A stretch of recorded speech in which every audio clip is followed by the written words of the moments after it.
xalamın yoldaşı dedi ki, bəs mənim bir neçə heyvanım var, mənə kömək elə, bunu mal bazarına çıxardım. Mənlə satış edək. Dedim, problem yoxdur. Mal bazarda bəzidə axşamlar olur, gecə olur. Dedim, gedək, mənim üçün də bir təcrübə olsun, oranı görməmişəm.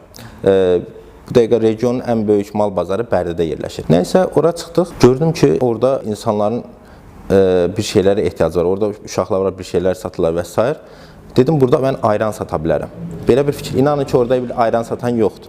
Nəysə elə, həmin gün o fikri gəldim ki, yəni burada mən gətirib ayran sata bilərəm.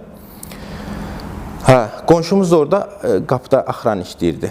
O mal bazarının girişində pul yığanlar olur, heyvanların gətirən insanların ödədiyi bir şey. Nəysə, dedim, onunla da gəlib gedərəm.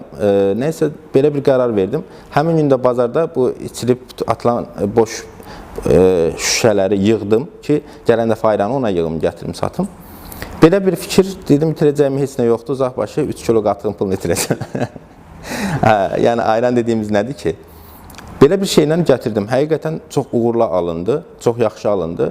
Başladım hər həftə bunu eləməyə. Daha sonra qışa çevrildiyində anam piraşki bişirdi, verdi. Qış ayında piraşki satırdım. Sonra latariya satırdım, simiska satırdım. O vaxt bilirsiniz, kilo ilə alırdıq, simiskanı qovururduq və s.